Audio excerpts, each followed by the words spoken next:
Assalamualaikum warahmatullahi wabarakatuh.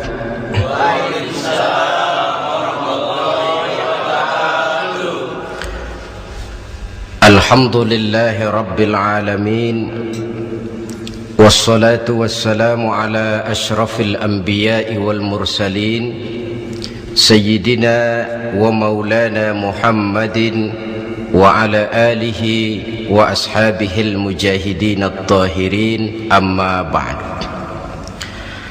Saudara hadirin kaum muslimin rahimakumullah. Dalam kehidupan sehari-hari kita selalu berhadapan dengan dua hal yang berlawanan, dengan dua hal yang kontroversial kata orang sekarang, yang kita diharuskan memilih satu di antara kedua hal itu. Sejak kita bangun tidur sampai kita tidur lagi, selalu kita hadapi dua persoalan itu, yang benar dan yang salah, yang hak dan yang batil, yang pantas dan yang tercela, yang ma'ruf dan yang munkar. Persis seperti sebait lagu yang lagi ngepop dan banyak dinyanyikan anak sekarang, madu di tangan kananmu katanya, racun di tangan kirimu. Tapi saya fikir-fikir, bagaimanapun kalau cuma sekedar madu di tangan kanan, racun di tangan kiri, adresnya jelas. Yang repot kalau kita sudah tidak tahu lagi mana yang madu, mana yang racun. Lebih celaka lagi di zaman sekarang, banyak racun mereknya madu. Kita terpedaya, kita terpesona, kita terpukau oleh racun yang bermerek madu ini. Kita minum dia, yang akibatnya rawan di dalam kehidupan kita. Sangat banyak racun-racun yang terpancang di sepanjang perjalanan hidup kita ini. Dan dua di antara racun kehidupan itu akan kita bicarakan pada pertemuan kali ini, yakni arak dan judi, minuman keras dan judi.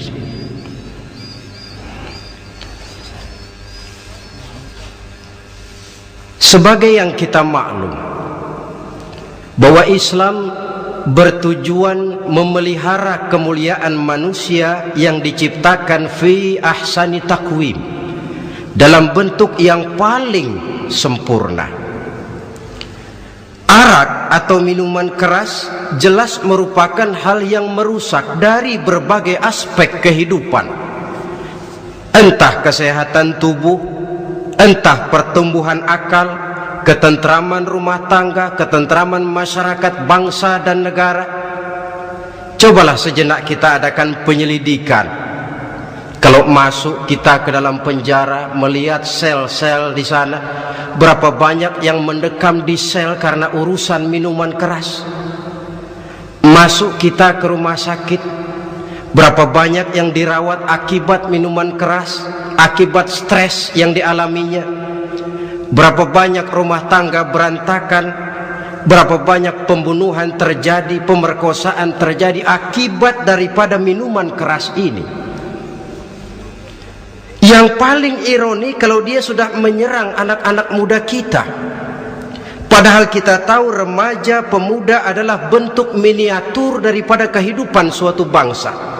Akan bagaimana warna Indonesia 20, 30, 40 tahun yang akan datang, remaja dan pemuda kita jawabannya. Bahkan dari segi agama pun, akan bagaimana warna Islam di Indonesia 20, 30 tahun yang akan datang, remaja itu pula jawabannya. Karena itu tidak terlalu berlebihan kalau saya berkata bahwa untuk menghancurkan Islam di Indonesia ini tidak perlu menghancurkan pondok pesantren, tidak perlu menutup masjid, melarang pengajian, menyegel musola, tidak perlu. untuk menghancurkan Islam di Indonesia cukup dengan meracuni remaja, pemuda-pemudi Islam di Indonesia. Kalau mereka sudah diracuni, dijauhkan dari agamanya, masalahnya tinggal menunggu pergantian generasi. Maka yang jadi pilot proyek jelas remaja, pemuda, termasuk dengan menanamkan pengaruh minuman keras. Ditanamkan ke tengah remaja kita ini untuk jauh dari tuntunan agama. Hei pemuda-pemuda Islam, kalau kau mau jadi pemuda modern, jangan dekat-dekat ke masjid. Masjid khusus 60 tahun ke atas. Sepertinya di depan masjid itu ada papan pengumuman masjid khusus 60 tahun ke atas. Baca Quran kolot. Seiring dengan itu lalu modernisasi diartikan dengan westernisasi. Kau tidak akan bisa jadi pemuda modern sebelum semua yang datang dari barat kau telan mentah-mentah. Kau harus bisa bergaul seperti orang barat, berumah tangga macam orang barat, makan minum seperti orang barat. Kalau nyanyi lagu barat yang orang lain gak ngerti, kamu juga gak tahu.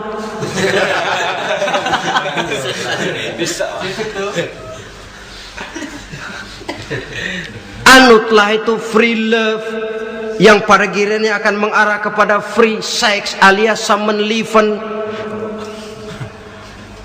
Isaplah itu ganja, morfin, narkotik. Jikalau sudah terlena kita dengan itu, maka kehancuran suatu bangsa sesungguhnya sudah dimulai. Penyakit minuman keras ini bukan cuma penyakit zaman ini. Masyarakat yang dihadapi oleh Rasulullah Sallallahu Alaihi Wasallam 14 abad yang lalu juga masyarakat yang kemaruk dengan minuman keras. Arab jahiliyah kalau sudah minum arak mabuk, tidak cuma minum, dia mandi pakai arak. Sistem pendidikan yang disampaikan Islam bijaksana. Mula-mula diberikan gambaran bahwa arak itu walaupun ada manfaatnya tapi ada bahayanya, dan bahayanya jauh lebih besar daripada manfaatnya. Tahap kedua diberikan pesan jangan mendekati solat dalam keadaan mabuk. Padahal solat 1 hari 1 malam 5 kali, artinya makin jauh saja dia dari arak itu. Pada saat kondisi iman sudah memungkinkan, barulah turun vonis bahwa arak itu najis, perbuatan setan, jauhi. Yang ironi yang saya katakan tadi, racun mereknya madu. Kadang-kadang kita dibuai dengan iklan yang tidak mendidik. Saya pernah lihat ada iklan misalnya, Anda ingin modern, majulah bersama minuman ini. Atau minuman ini lambang pergaulan dunia yang maju. Modern diukur dari minuman.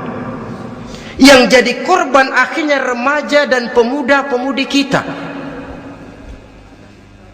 Saya teringat satu analisa dari Rasulullah Sallallahu Alaihi Wasallam.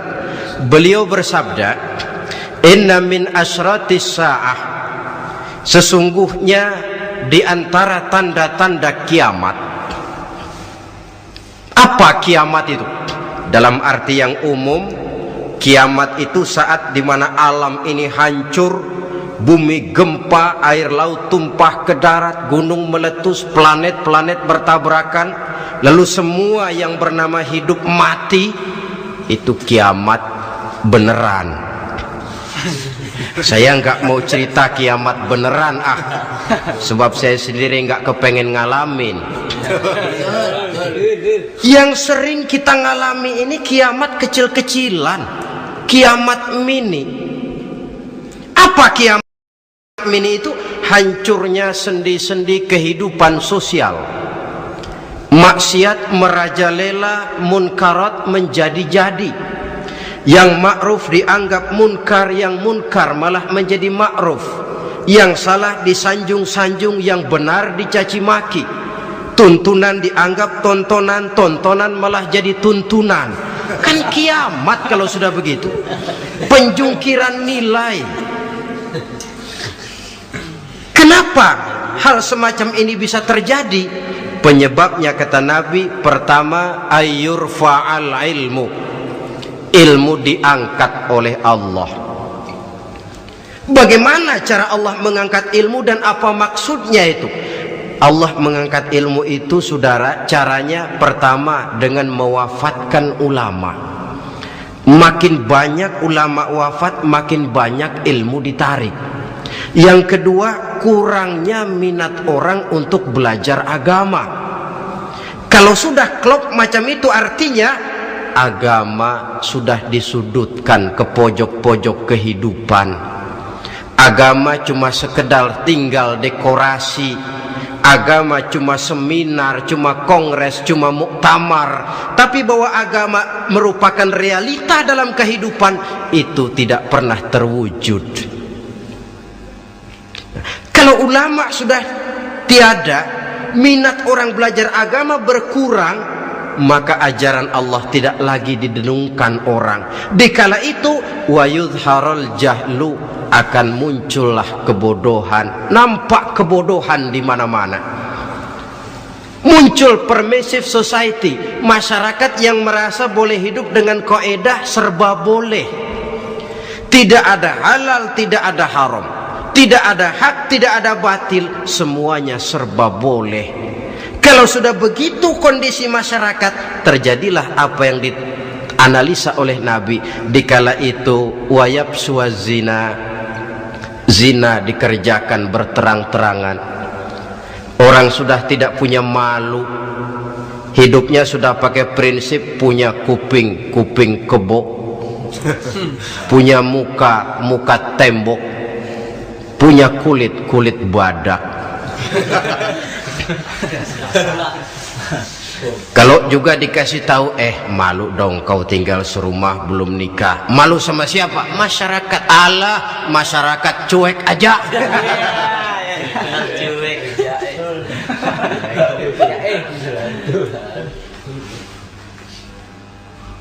Bukankah realita kalau kita ikuti surat-surat kabar, berapa banyak sudah gadis-gadis bergelimpangan jadi korban? Berapa banyak bayi-bayi yang lahir ke alam ini tanpa harus tahu kemana dia mesti manggil bapak, yang akhirnya mengalami keterakisan, dimasukkan ke dalam kantong plastik, dibuang ke tempat sampah. Kalau itu sudah terwujud, muncul efek negatif yang kedua, wa yushrabal khamr, arak, minuman keras jadi kebanggaan. Anak muda belum nyohor kalau belum bisa mabuk. Yang enggak mabuk dianggap kolot. Kampungan loh, bikin malu, baru kena segelas saja udah miring, cengeng. Temen kita no hebat, sampai nyungsep di got. Yang nyungsep hebat. Ya, kalau cuma yang hancur kehidupan pribadi. Tapi kalau sudah menyangkut masa depan, yang berarti masa depan suatu generasi adalah merupakan masa depan daripada suatu bangsa.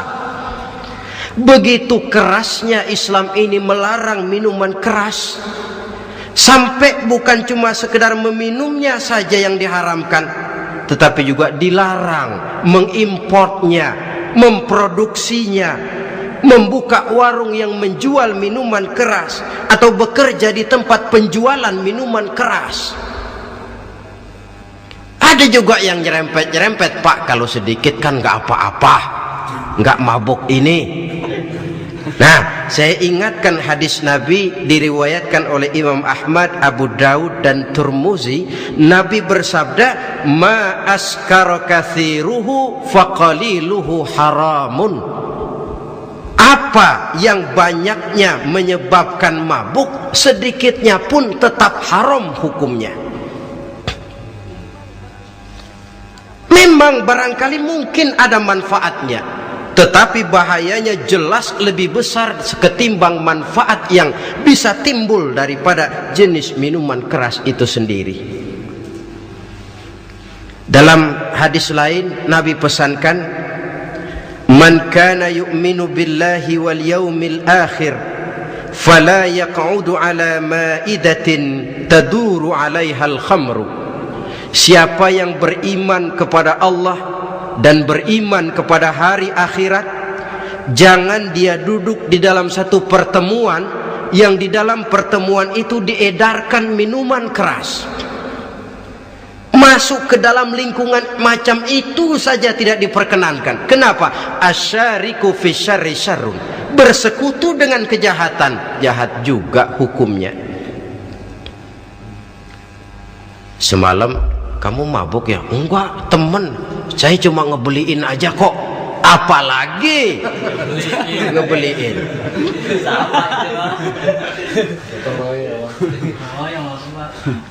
Sebab apa? Dalam keadaan mabuk, orang tidak lagi bisa berpikir secara logik. Daya kontrol hilang, artinya perbuatan sudah tidak terkontrol lagi. Yang pertama. Yang kedua, IQ tidak akan tumbuh dan berkembang secara normal seperti yang kita harapkan.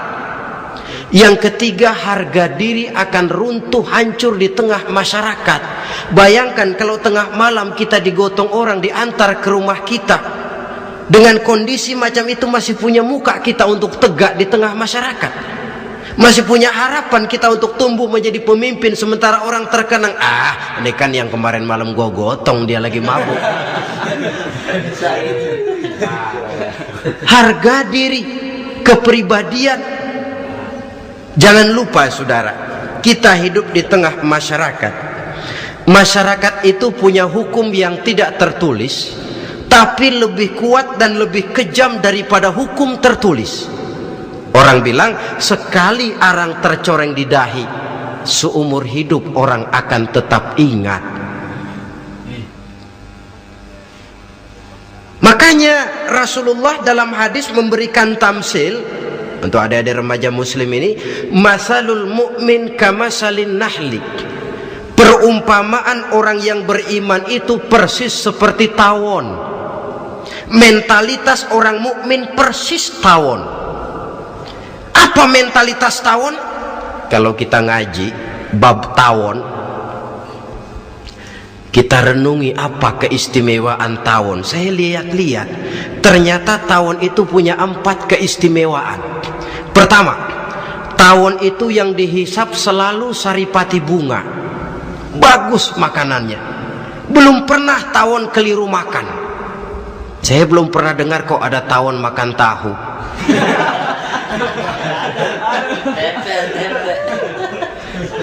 Yang dimakan selalu saripati bunga.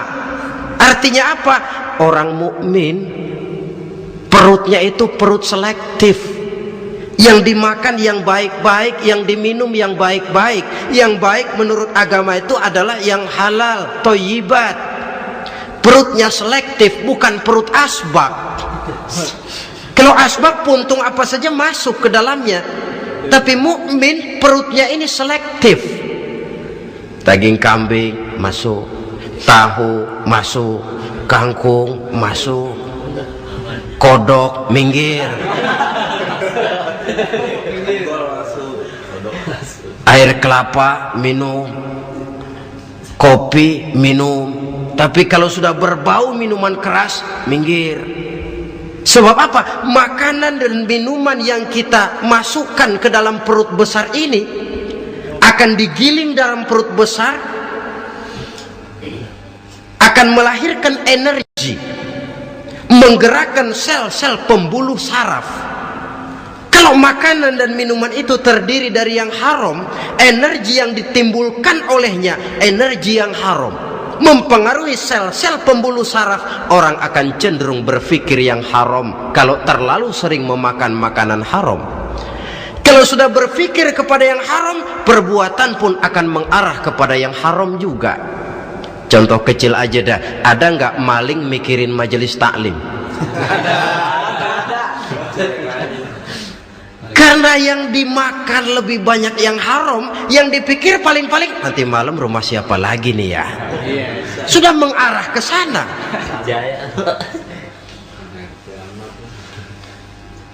Saripati bunga yang dimakan tawon itu. Lalu tawon yang kedua saya lihat, yang dikeluarkan selalu madu. Artinya apa? Orang mukmin itu kalau dia berkata, perkataannya mengenakan orang. Kalau dia berbuat, perbuatannya membawa manfaat bagi orang. Kalau kakinya melangkah, tentu ke tempat yang ada gunanya. Yang dikeluarkan madu, bukan racun. Indah tawon itu. Yang ketiga, tawon saya lihat kemanapun dia hinggap tidak ada dahan patah. Artinya apa? Orang mukmin dimanapun dia tinggal, kemanapun dia pergi, pantang jadi biang kerok buat lingkungannya, pantang menimbulkan kerusuhan dan keonaran. Tidak ada cabang patah dimanapun tawon hinggap. Tapi juga yang keempat, saya lihat-lihat tawon itu jangan coba-coba diusik. Satu kali dia diusik, kemana orang lari? Nyilem masih ditungguin. Tawon. Tapi kalau nggak diusik, nggak ada tawon usil ke pasar nyariin orang. Ketika dia diusik, inilah saatnya saya harus mempertahankan kehormatan diri saya. Dia pun bangkit. Artinya apa? Orang mukmin tidak boleh nyari-nyari musuh, tapi ketemu musuh tidak boleh lari. Musuh jangan dicari, bertemu pun jangan lari. Mentalitas orang mukmin seperti tawon, yang dimakan baik, yang dikeluarkan baik, kemana dia tinggal tidak menimbulkan keonaran buat masyarakat, tapi juga sanggup menjaga dan mempertahankan kehormatan dirinya. Kalau konteksnya dengan masalah yang sedang kita bicarakan, minuman keras, saya katakan tadi, kita kadang-kadang salah pilih, tertipu oleh racun yang bermerek madu. Ada minuman empuk, nyari yang keras, salah pilih. Ketahuan orang bikin pel buat anjing, manusia yang nelen. Akhirnya miring kayak anjing. Saudara, mari kita renungi An-Nisa ayat 140. Allah Subhanahu wa ta'ala mengingatkan, qad nazzala alaikum fil kitabi an idza sami'tum ayati llahi yukfaru biha wa yustahza'u biha fala taq'udu ma'ahum hatta yakhudu fi haditsin ghairi innakum idzam misluhum. Sungguh, kata Allah, telah diturunkan kitab Al-Quran ini kepada kamu, yang apabila kamu dengar ayat-ayat Allah itu diingkari orang, diejek-ejek orang, fala taq'udu ma'ahum, jangan kamu duduk bersama orang-orang semacam itu. Bagaimana mengejek ayat-ayat Allah? Misalnya, tahu kalau minuman keras itu diharamkan, tapi masih minum juga, itu kan mengejek ayat namanya. Duduk di majelis semacam itu dilarang oleh Quran. Kenapa? Innakum izam misluhum. Kalau kamu juga duduk di majelis semacam itu, kau dan mereka sama saja, kata Quran. Sama saja. Tahu kalau minuman yang memabukkan itu diharamkan agama, tapi diminumnya juga mengejek ayat Allah. Duduk di tengah kelompok mereka berarti ikut mengejek ayat Allah. Dekat saja pun jangan, entahlah lagi sampai meminumnya. Maaf, bukankah Allah menurunkan Al-Quran kepada manusia? Kata Imam Al-Ghazali, persis, maaflah, seperti gubernur berkirim surat kepada Pak Lurah. Dalam suratnya Pak Gubernur bilang, Pak Lurah, tolong carikan tanah di daerah Kebayoran untuk sekolah 6.000 meter. Pak Lurah dapat surat dari Pak Gubernur, bangga bukan main. Itu surat sore, pagi, siang, malam dibaca, ditaruh di tempat yang tinggi, diberikan minyak wangi, mau diambil dicium dulu, dibawa dengan penuh hormat dan hati-hati. Tapi tanah yang dipesan Pak Gubernur tidak dicari-cariin. Penghargaan macam apa ini? Nanti gubernur cek, Pak Lurah, siap Pak? Sudah terima surat saya? Sudah Pak, sudah. Bagus. Lalu bagaimana? Aduh Pak, surat Bapak sore pagi siang malam saya baca. Bagus. Apalagi Lurah? Surat Bapak saya taruh di tempat yang tinggi Pak. Saya pakaiin minyak wangi. Mau saya ambil, saya cium dulu. Saya bawa dengan penuh hormat dan hati-hati. Bagus Lurah, kau memang hormat sama atasan. Cuman Lurah, tanahnya udah dicariin belum? Nah yang itu belum tuh Pak, belum.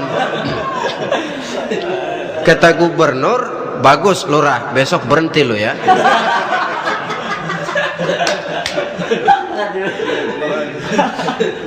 Membacanya memang penting, al-muta'abbad bitilawatihi, beribadah dari sebab membacanya.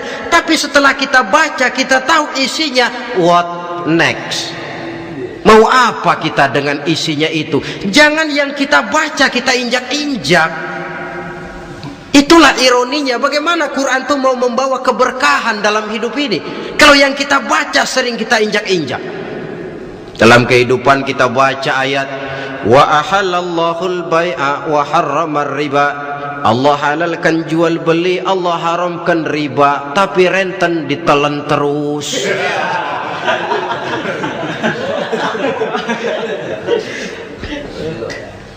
Kita baca ayat wa'tasimu bihablillahi jami'an wa la tafarraqu. Berpegang teguhlah kamu kepada tali Allah, jangan bercerai-berai. Tapi sesama muslim pelotot-pelototan jalan terus. Janganlah yang sesama muslim kadang-kadang yang mengklaim dirinya sebagai pemimpin Islam kelihatannya juga sikut-sikutan jalan terus.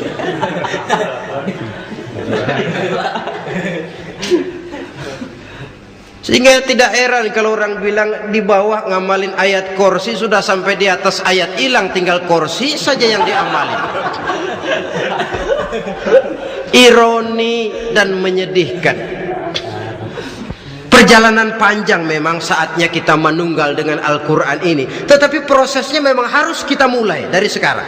Perkara kapan proses ini selesai, itu bukan masalah kita. Tapi bahwa kita sudah memulai suatu proses, itulah yang diharapkan. Hadirin yang saya hormati, oleh karena kerasnya peringatan Islam terhadap minuman keras, pernah satu hari seorang lapor kepada Khalifah Umar bin Abdul Aziz bahwa ada sekelompok orang berkumpul meminum minuman keras. Kata Khalifah Umar bin Abdul Aziz, dera mereka, hukum, cepat. Ya Khalifah, kenapa? Di tengah mereka ada juga orang yang Ramadan biasa puasa. Begitu? Iya, yang biasa puasa duluan hukum. Kenapa? Mengerti memang lebih besar risikonya daripada tidak mengerti.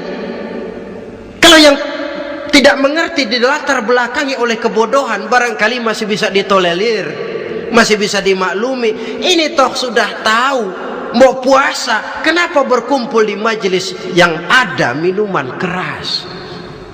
Tapi memang kelompok ini kan memang selalu ada. Kita lihat dalam masyarakat itu kan ada 4 kelas itu. Pertama, ada orang yang tahu perintah dan tahu larangan. Ini the first class, kelompok terbaik. Perintah tahu dia kerjakan, larangan tahu dia jauhi. Ini orang terbaik.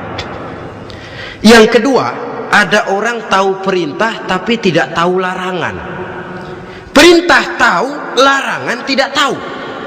Sholat mau, puasa mau, zakat fitrah bayar, nyolong mau, mabuk ayo. Perintah tahu tapi larangan tidak tahu, akhirnya semua dikerjain. Barangkali yang rada bingung malaikat, bagaimana nyatatnya ini, kotor absen. Gelas yang ada di hadapan saya ini, kalau semua diisi air putih macam ini, kan jelas bisa diminum orang. Kalau semua diisi bensin, jelas bisa diminum motor. Tapi kalau separuh diisi air putih, separuh diisi bensin, kacau. Kalau gelas yang ada di hadapan saya ini sepenuhnya diisi air putih, jelas bisa diminum orang. Kalau sepenuhnya diisi bensin, juga jelas bisa diminum motor. Yang repot kalau separuh diisi air putih, separuh diisi bensin, kacau statusnya. Orang minum mabuk, motor minum pun mogok. Dijual juga tidak laku barang campuran. Inilah makna pernyataan Allah, wala talbisul haqqa bil batil. Jangan kamu campur adukan antara yang hak dan yang batil. Perintah dikerjakan, larangan pun dikerjakan juga. Kelompok ketiga, ada pula manusia yang tahu larangan tapi tidak tahu perintah. Larangan tahu tapi perintah tidak tahu. Jahat sama tetangga tidak, mencuri tidak, mabuk tidak, zina tidak, sholat tidak, puasa tidak, polos, semua serba tidak. Dan yang terakhir, kelompok keempat, perintah tidak tahu, larangan pun tidak tahu. Ini masuk kelompok makhluk gratis. Misalnya kambing, ayam, kerbau, itu kan makhluk-makhluk yang memang perintah tidak tahu pun larangan juga tidak tahu. Nah, dalam hubungannya dengan ini, saya mengajak, marilah kita berusaha sekuat mungkin menjauhkan diri dari minuman keras yang jelas bahayanya dengan hidup tidak jauh dari bimbingan agama.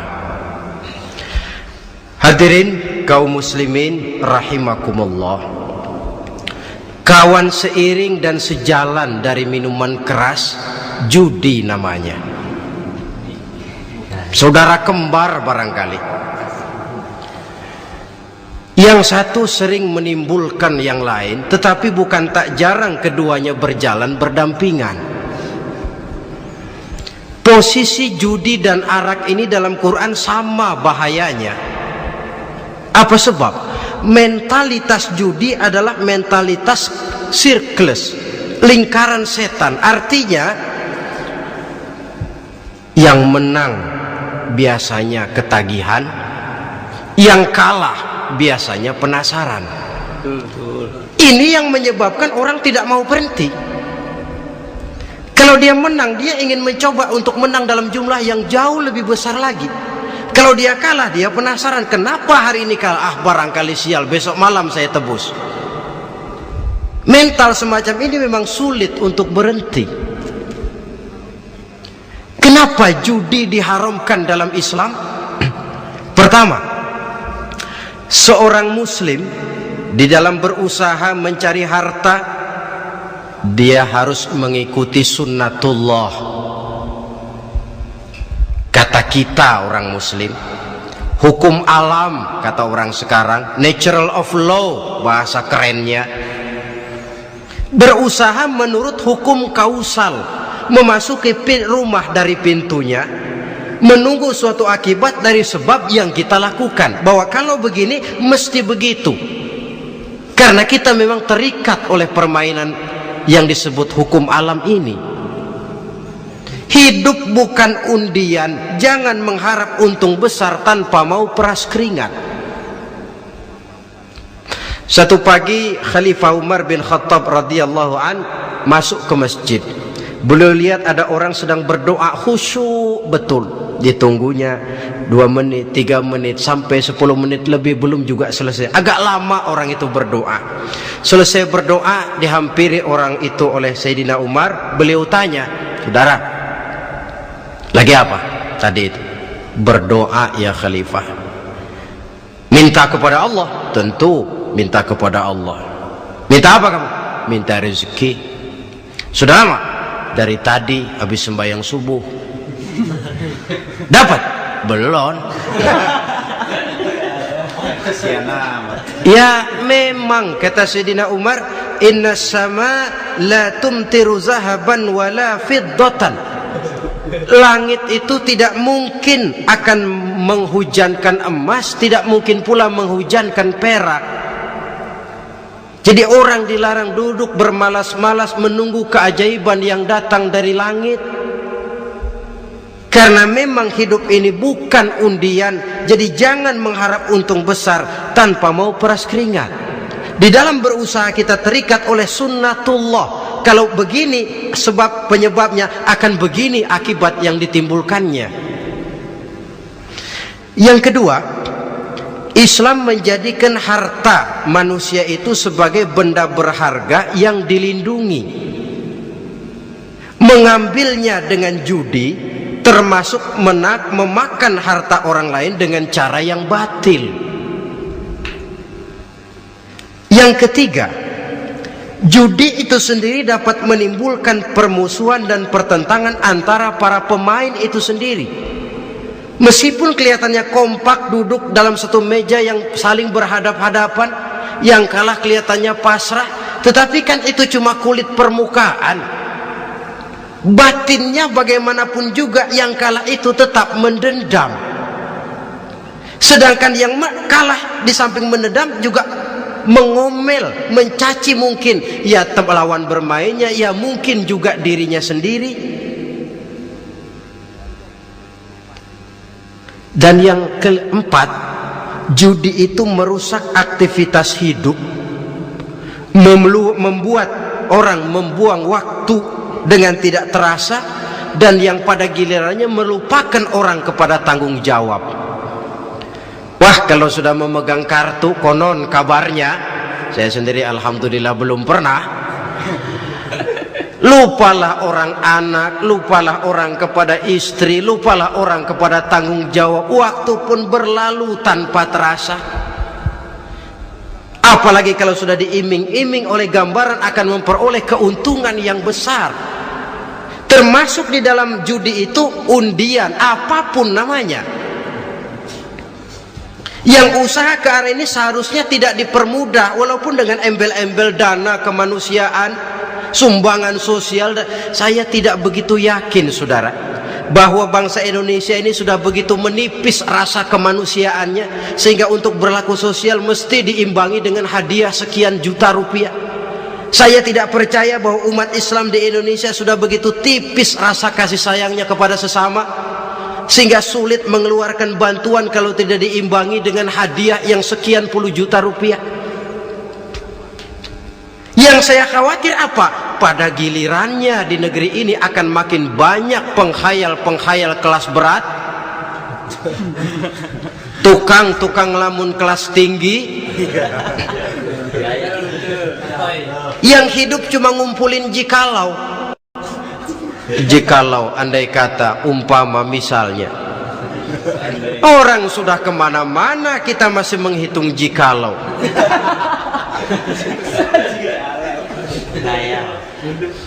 Orang boleh saja mengharap burung terbang tinggi, tapi punai di tangan jangan dulu dilepas. Artinya idealisme silahkan terbang setinggi langit, tapi kaki harus tetap berpijak di alam realita. Bahwa memang lebih baik makan singkong dalam kenyataan daripada makan roti tapi ngimpi.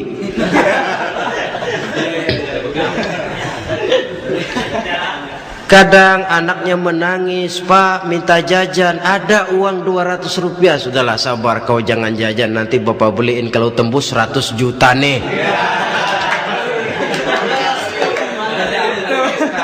Akhirnya yang 100 juta tidak, anak pun kelaparan.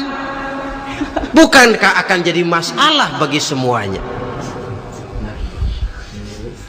Belum lagi rasa sayang kepada harta yang sudah dia miliki, entah itu tanah, rumah, kendaraan. Kalau sudah kadung kala di meja judi, hilang rasa sayang kepada benda itu. Ada rumah-rumahnya dilelang, ada kendaraan-kendaraan jadi taruhan, ada jam tangan pun copot tanpa terasa. Maka berapa banyak rumah tangga berantakan, istri minta cerai, orang jadi nekat merampok, orang jadi nekat mencuri, korupsi kalau dia pejabat. Akibat apa ini? Pengaruh yang namanya judi. Saudara kaum muslimin, ma'asyiral muslimin rahimakumullah. Itu sebabnya di dalam surah Al-Maidah ayat 90 Allah menekankan, innamal khamru wal maisir wal ansab wal azlam rijsun min amali syaitan fajtanibuhu la'allakum tuflihun. Sesungguhnya arak, judi, berhala, mengundi nasib itu rijsun. Ya Allah, jarang benar Quran menggunakan kalimat rijsun. Rijsun ini sudah merupakan puncak kekotoran. Bapak moyangnya najis, itu rijsun. Najisnya bapak. Rijsun, kotor. Sudah kotor ditambah pula min amali syaitan, pekerjaan setan. Fajtanibuhu, jauhi. Jangan sampai main, dekat saja tidak boleh, jauhi. La'allakum tuflihun, jikalau kamu mau menjadi orang-orang yang beruntung. Sejarah tidak pernah mencatat ada orang jadi miliuner karena judi. Sejak David Rockefeller sampai Aristotle Onassis, orang-orang kaya top di dunia, mereka kaya bukan karena judi, tapi karena kemauan peras keringat banting tulang, mau memulai sesuatu dari kenyataan yang real di depan mata. Sebab apa? Hidup ini memang perjuangan. Janganlah kita ingin hidup dengan satu prestasi, ingin tetap hidup seperti apa adanya sekarang ini saja, toh kita harus berjuang. Apalagi ingin hidup lebih baik, lebih terhormat, lebih mudah. Hidup perjuangan. Perjuangan berarti pengorbanan. Berani hidup artinya berani berjuang. Berani berjuang maksudnya rela berkorban. Takut berkorban, jangan berjuang. Tidak mau berjuang, berhenti hidup.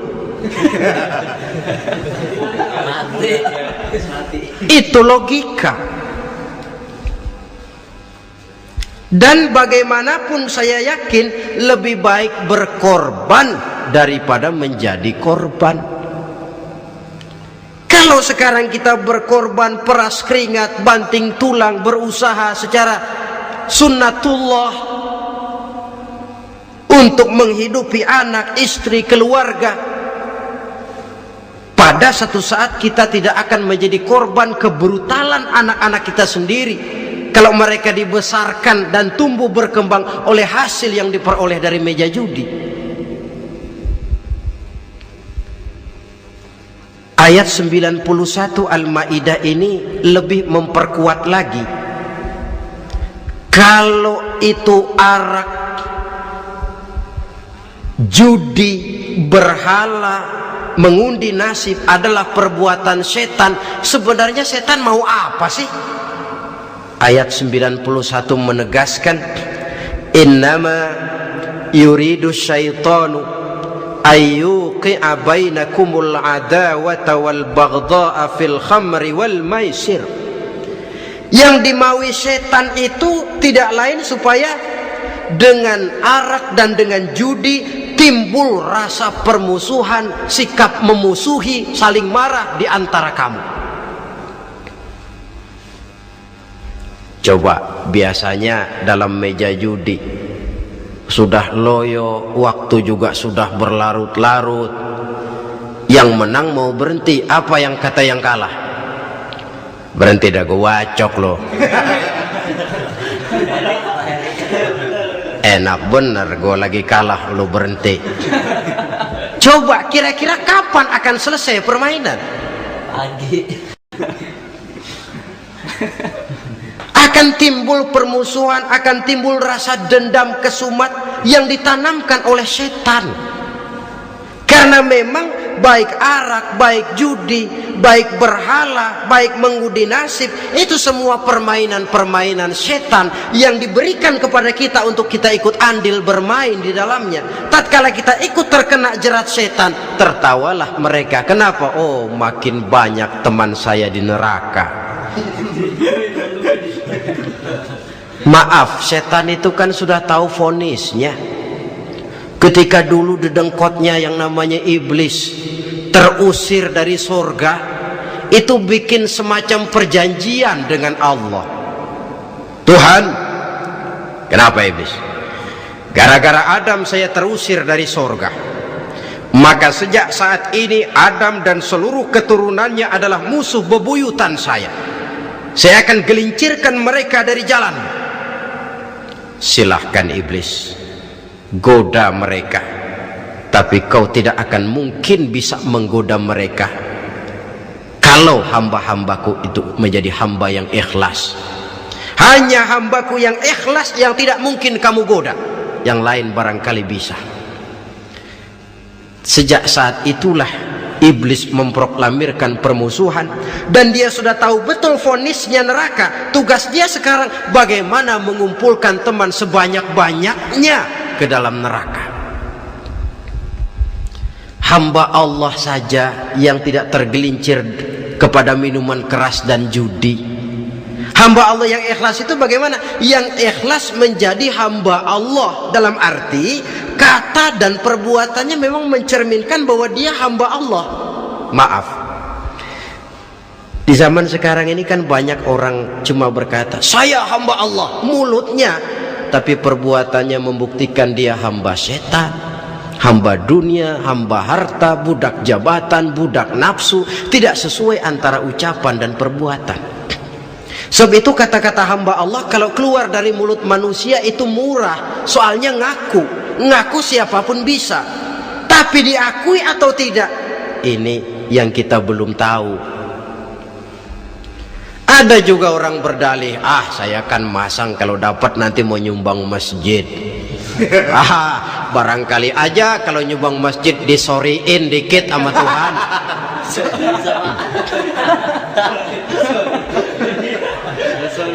Apa bisa begitu? Saudara, kita tidak mungkin mencuci kain dengan air najis. Innallaha thayyibun, kata Nabi, la yaqbalu illa thayyiba. Allah itu baik dan hanya menerima yang baik. Bahwa dalam Islam tujuan yang baik harus dicapai dengan prosedur yang baik. Bahwa niat menyumbang masjid bagus, tapi hasil daripada judi atau undian tidak akan menyampaikan kita kepada tujuan itu. Tidak boleh mencuri kain walaupun niatnya untuk sholat. Kalau nyolong kain niatnya buat sembayang, dimaafin kali. Walaupun sholatnya sah, mencuri kainnya tetap saja dosa. Islam tidak menghalalkan segala cara untuk mencapai suatu tujuan. Bahwa tujuan yang baik harus dicapai dengan cara yang baik juga. Dan penyakit judi ini juga bukan penyakit baru. Sejak dulu masa jahiliyah judi mereka, saya kira kalau Las Vegas, kota judi Amerika saja barangkali masih kalah dengan cara judi jahiliyah dulu. Mereka kalau sudah judi itu uang, habis uang ada punya tanah pasang taruhan, habis tanah ada rumahnya dipasang. Apalagi yang ada, ternak unta dipertaruhkan, harta habis, rumah ludes, kebun binasa, ada istri juga dipasangin. Judi.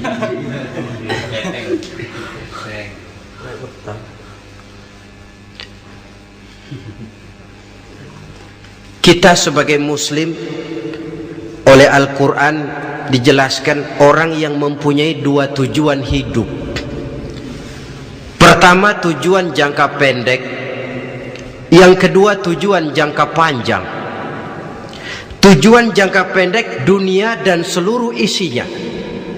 Tujuan jangka panjang adalah akhirat dan ridho Allah. Ini yang terpantul dalam doa setiap kita, Rabbana atina fid dunya hasanah wa fil akhirati hasanah. Tercapai tujuan jangka pendek fid dunya hasanah, dan tujuan jangka panjang wa fil akhirati hasanah.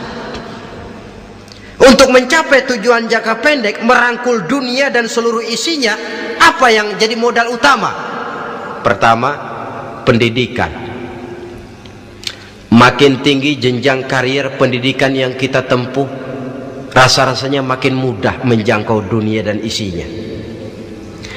Yang kedua, pengalaman. Tenaga expert masih tetap diperlukan. Makin banyak pengalaman, makin mudah menjangkau dunia.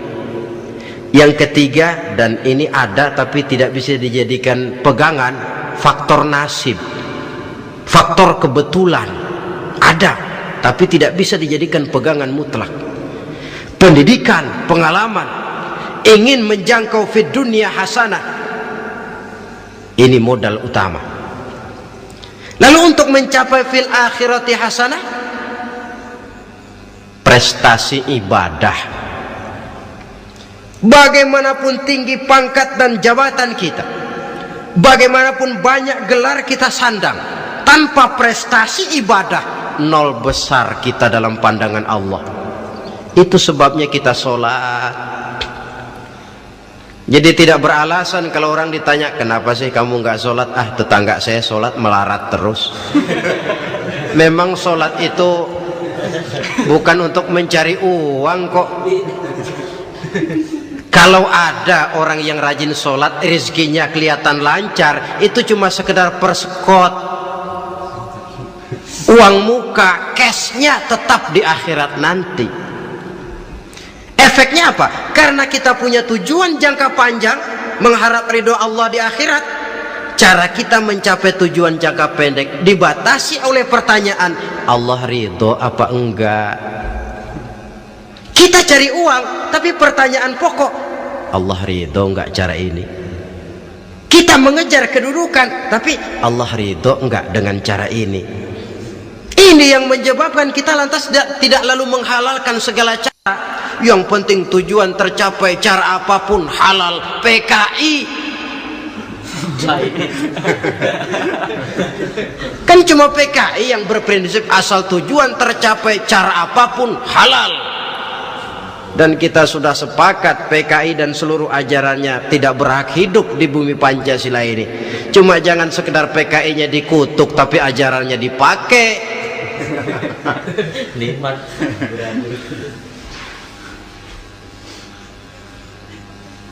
Nah, untuk mencapai dua tujuan ini, Islam mengajarkan sistem keseimbangan. Sehingga Nabi sabdakan, "I'mal lidunyaka ka'annaka ta'ishu abada, wa'mal li akhiratika ka'annaka tamutu ghada." Bekerjalah buat duniamu seolah-olah kau akan hidup untuk selamanya, tetapi bekerjalah untuk akhiratmu seolah-olah kau akan mati besok. Jadi kalau kita sudah sholat menghadap Allah, usolli fardal maghrib, Allahu Akbar, ingat seolah-olah kita akan mati besok supaya timbul khusyuknya. Tapi kalau kita sudah bekerja, kuliah, bekerja, belajar di tempat tugas, ingat seolah-olah kita akan hidup selamanya supaya timbul gairah kerja. Jangan dibalik. Di kantor ingat mati, lemas terus. Ngapain kerja sungguh-sungguh bakalan mati. Lagi sholat ingat Duta Merlin, Altiron Plaza, ya kacau. Salah pasang, tidak pada tempatnya. Untuk mencapai fid dunya hasanah ini, Islam mengajarkan tempuh jalur yang mengikuti sunnatullah. Itu yang dihargai oleh agama. Terikat oleh hukum kausal bahwa kalau ini yang saya usahakan hasilnya akan begini. Perkara nanti hasil tidak seperti yang kita harapkan, baik sangkalah kita kepada Allah. Sebab kita tidak tahu rahasia apa di belakang itu. Kadang orang mengeluh, habis saya rajin sholat tapi rezeki seret, berhenti aja dah. Kita tidak tahu rahasia di belakang itu. Pernah hadirin, satu hari seorang petani, dia selesai bekerja di ladang, istirahat, dia tidur di bawah sebuah pohon beringin. Di sebelah pohon beringin itu ada pohon labu. Dia berpikir, kalau saya lihat-lihat Tuhan nggak adil katanya. Masa pohon beringin pohonnya besar, buahnya kecil. Pohon labu pohonnya kecil, buahnya gede. Tuhan bukan arsitek ulung ini.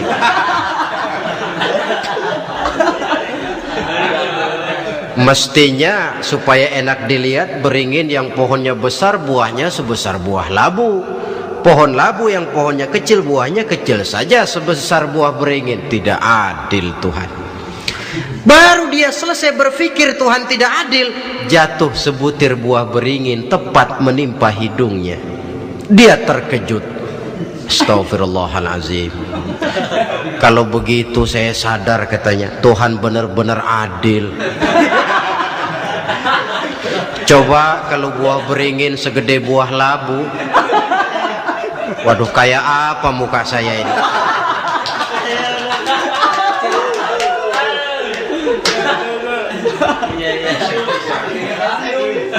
Baru terbuka pandangan matanya setelah berhadapan dengan kenyataan, baru keluar respek. Allah benar-benar adil. Padahal semenit yang lalu dia masih berkata, Tuhan bukan arsitek ulung. Tapi semenit kemudian setelah berhadapan dengan kenyataan yang real dia hadapi, wah, Allah benar-benar adil.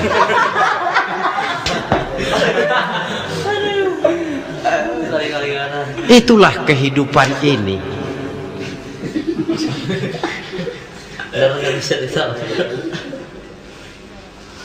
Saudara hadirin yang saya hormati, karena itu baik arak baik judi dua-duanya merupakan bahaya laten yang tidak hanya mengancam kehidupan agama tetapi juga masyarakat, bangsa dan negara, apalagi kalau sudah jatuh kepada generasi penerus.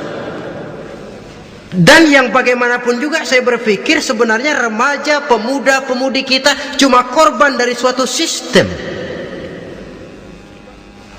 Sebab ini merupakan tanggung jawab bersama.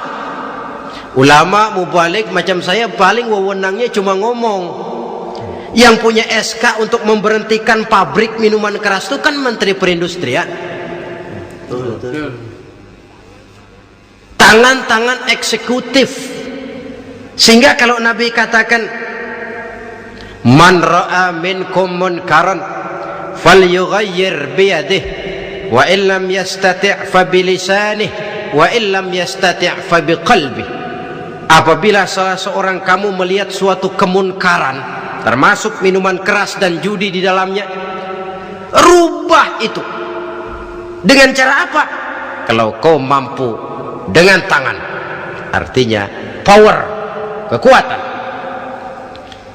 Kalau dengan tangan tidak mampu, nih orang kalau gue pukul gue yang melintir nih. Umpamanya fabilisani, dengan lidah ngomong, Mas, saya senang sampean tinggal di sini, kampung kami tambah warga, tapi tolonglah jangan bawa pengaruh yang tidak baik. Kalau ternyata bicara pun tidak berani, fabiqalbi, cukup dalam hati, sekurang-kurangnya tidak ikut membenci kemungkaran dalam hati. Itulah kadar iman yang paling lemah. Ini secara umum. Tapi kalau hadis ini kita mau adakan semacam, katakan description of job bahasa kerennya, kita adakan pembagian tugas. Siapa yang harus merombak kemungkaran dengan power? Penguasa, pemerintah, sebab dia punya aparat. Siapa yang merombak kemungkaran dengan lidah? Ulama, kiai, mubalik, ngomong. Siapa yang hanya merubah kemungkaran dalam hati? Kita umumnya rakyat lemah ini, yang mau ngomong gak berani tapi hati pegel. Nah, kalau sudah ada pembagian tugas semacam itu, insya Allah masing-masing akan berjalan pada relnya, dan pada akhirnya selamatlah kita, bangsa Indonesia, umat Islam pada khususnya, dari bahaya, baik bahaya minuman keras maupun bahaya judi. Menyelamatkan bangsa, dan yang lebih lagi menyelamatkan masa depan kita. Sekianlah saudara pertemuan kita pada saat ini, mudah-mudahan ada manfaatnya. Terima kasih atas segala perhatian, mohon maaf atas segala kekurangan. Usikum wa nafsi bitaqwallah. Wassalamualaikum warahmatullahi wabarakatuh.